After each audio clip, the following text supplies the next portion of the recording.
Isa. Oh. Ano ba ang pagkakaiba ng brownout at saka blackout?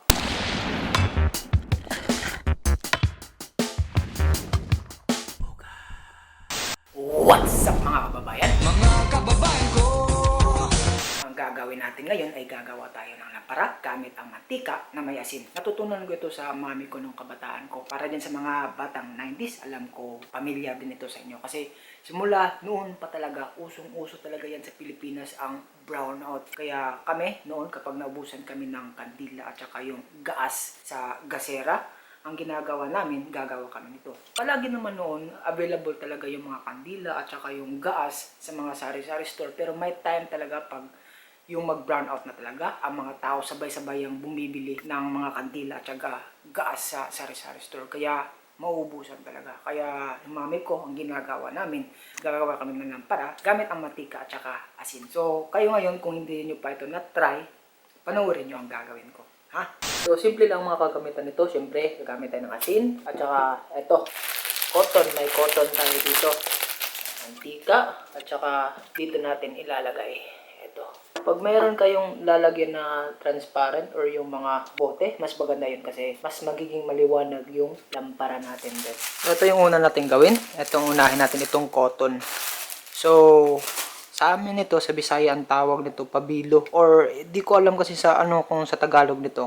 Pero sa amin pabilo to. Kung sa English ito wick ang tawag nito. So ang una natin gawin, gagawa tayo ng wick. Puporma natin. Ganyan. Saka siyang magiging ito. Ganyan lang, parang ganyan lang. Maganda ko dito ko siya gagawin sa aking paa. Yan, ang wick natin. Roll lang natin. Yan. Roll. Gagawa tayo ng parang lubid.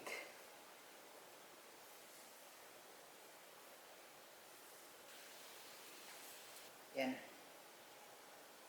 Yan. So, eto na siya. Ito yung ilalagay natin dito. Yan. Putulin muna natin itong sobra. Yan. Tapos, estimate natin ang tama yung taas niya. Pwede na din natin itong i-fold. Yan. Estimate natin yung gaano siya kataas. Lagyan na natin ng asin. Sakto lang. Sakto na lalabas yung wick niya. O ito yung itong pabilo natin. Ayan. Gitna natin. Parang mataas pa siya. So, fold pa natin. Gustong putulan muna to. Parang sobra. Ayan. Hindi masyado mataas. Kasi pag masyado siyang mataas, malakas din siyang humigop ng mantika. So, yung hindi masyadong mataas. Dagdagan natin ng konti.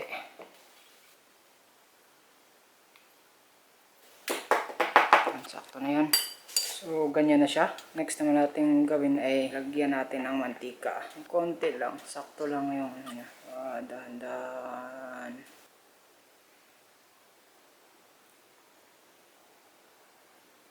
Yan. Absorb muna natin yan. Yan, bumubula siya. Yan, parang natuyo na siya. Dagdagan naman natin ulit. Bumubula siya kasi ina-absorb pa niya ang mantika.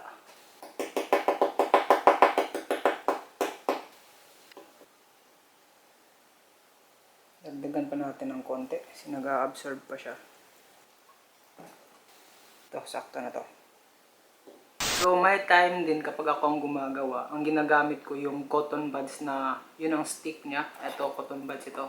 Ang stick niya kahoy, yun ang ginagamit ko para dito. Kasi maganda din yun kasi paglagay mo, diretso na siya. Tapos, hindi na diretso yung lampara natin. Pero itong cotton buds, ayaw ko itong gamitin kasi plastic ito eh. May time din ang ginagamit ko yung sa posporo or itong sa toothpick. Ito, para hindi siya gumagalaw, toothpick yung ginagamit ko. So, ang toothpick, babalutin natin ito ng cotton pa din. So, putulin lang natin. Tapos, babalitin natin ito ng cotton.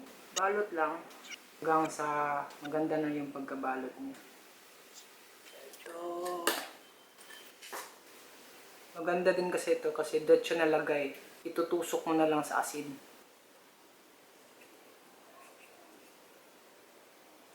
Ito ang lalagay. lalagyan natin dito. So putulin lang natin ito na magiging sakto yung height niya. Parang ganito kataas.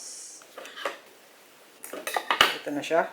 Tapos ito isang maliit naman natin na bowl. Lagyan na natin ito ng asin. Medyo marami-rami din ang magagamit mong asin pero okay lang yan kasi kaysa wala naman kayong ilaw. Yan, lagyan na natin ito ng mantika.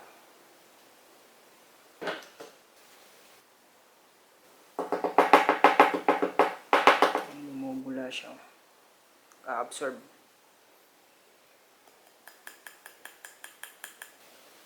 Hintayin lang muna natin ma-absorb yan lahat. Dagdagan natin ng konti. So, yan. Kasi matibay ito. Hindi ito soft. Madali lang itong itusok. So, tusok lang natin sa gitna. Yan. So, ready na ito sa sindi.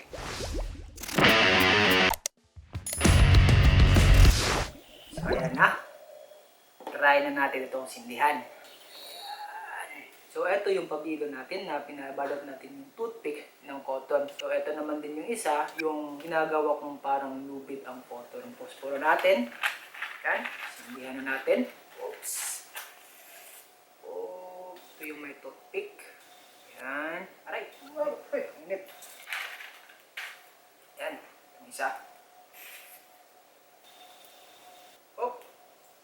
Yan. So, at least, may magagamit na tayo sa panahon ng brownout.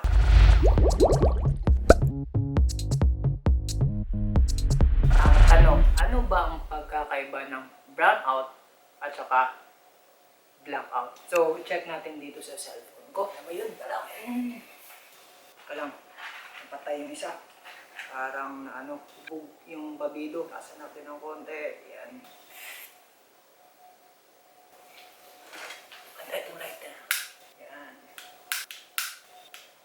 Lapit ng konti. Yan. So, i-check natin sa Google. Screen record muna natin. Microphone. Okay. So, babasahin natin dito sa Google. Brownouts versus blackouts. So, ito.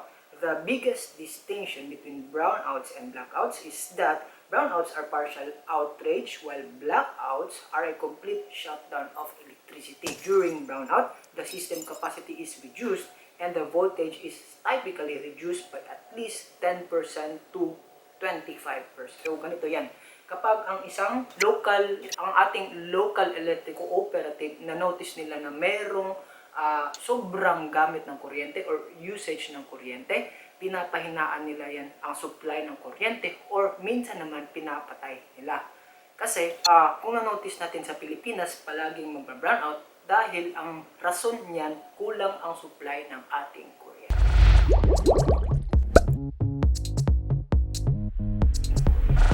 So, bakit ba tinatawag itong brownout? So, tingnan naman natin dito sa ating Google.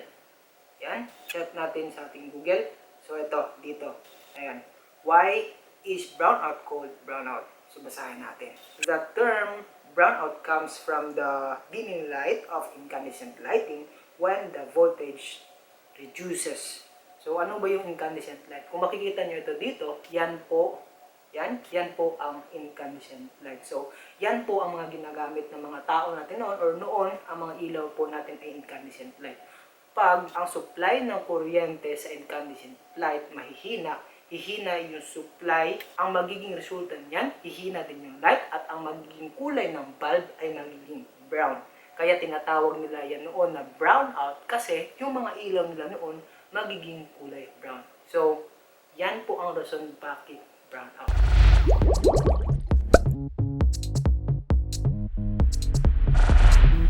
Ang blackout naman, ano ba yung blackout? Blackout are complete shutdown of electricity. So, mangyayari yan, most of the time, mangyayari ang blackout yung meron tayong lindol, sakuna, or dilubyo. Yung mga poste ng mga kuryente, masisira yan, matutumba. Kaya walang supply ng kuryente. Yan po ang mangyayari, blackout ang mangyayari yan. Walang kuryente na supply. Or minsan din, ang isang local natin na electric cooperative, mag-aayos sila ng mga poste ng mga kuryente. Walang supply ng kuryente, aabutin ng isang araw, 2 araw. Yan din po ay tinatawag na blackout or wala talagang supply na kuryente. So ito, magagamit natin ito during brownout at saka blackout. Yan, kung makikita nyo, matagal-tagal din siyang naubos. Oh.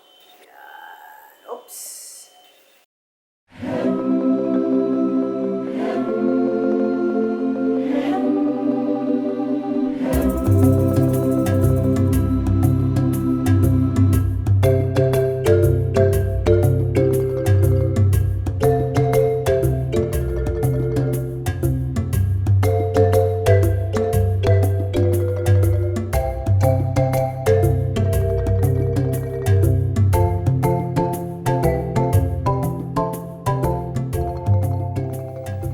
Salamat at sinamahan niyo naman ako hanggang sa katapusan ng video na to.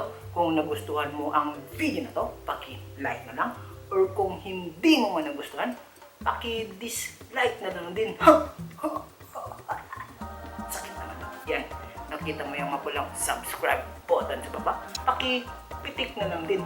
Share mo din ang video na to para yayaman din tayo. Yan, nakita mo yan sa kabila. Ha?